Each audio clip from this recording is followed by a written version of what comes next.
chers amis, pour ceux qui ne me connaissent pas, qui se disent « mais qui est cet auguste vieillard ?»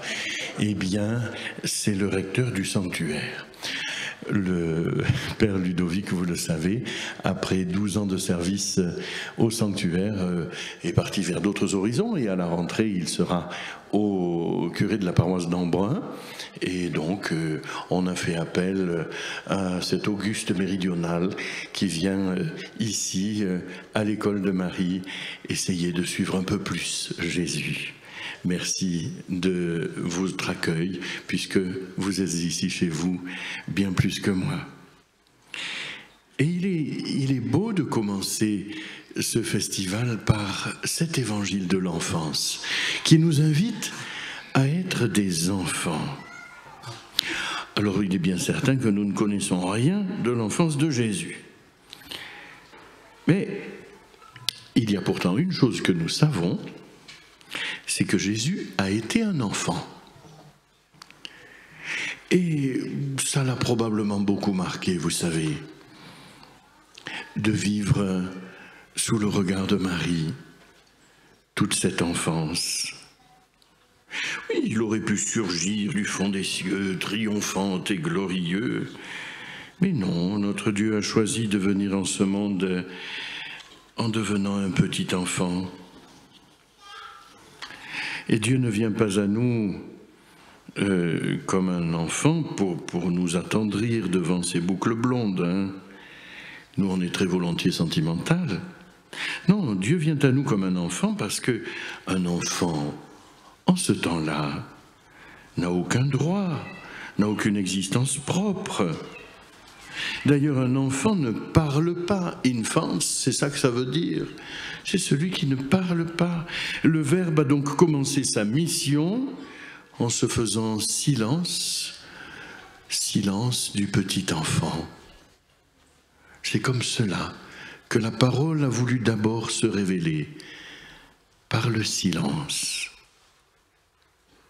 Et puis, l'enfance, c'est le temps de la promesse. Souvenez-vous quand vous avez tenu dans vos bras ce petit être tout neuf que le Seigneur vous avait envoyé. L'enfant a le visage de l'avenir. L'enfant, il est ouvert à des milliers de destins possibles. Jésus est l'avenir du monde. Il est ce petit enfant qui est notre avenir.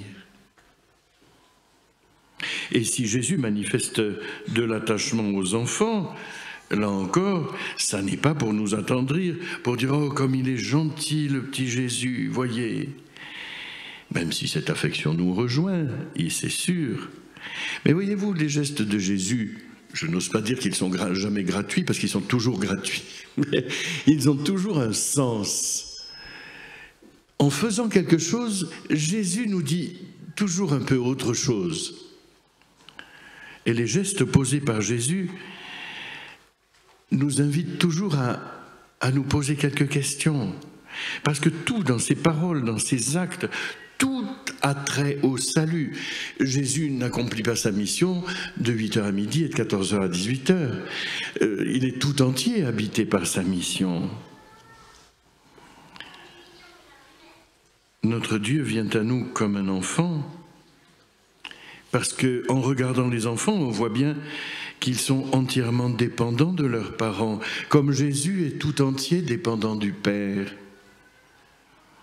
Mais oui, pour un enfant, les parents, c'est une question de vie ou de mort. La dépendance n'est pas un choix, elle est nécessaire.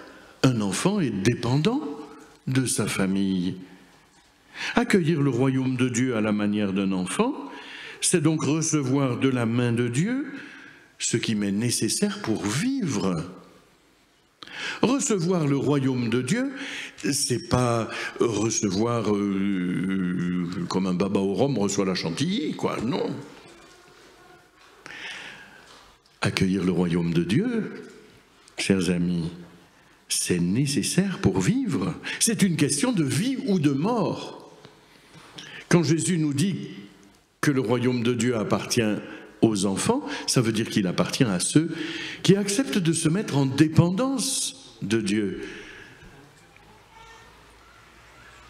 Accepter d'être dépendant de Dieu pour vivre, c'est donc refuser sciemment d'être autonome. Et oui, nous, quand on est petit, on n'a qu'une hâte, c'est d'être autonome. Or, le Seigneur nous dit non.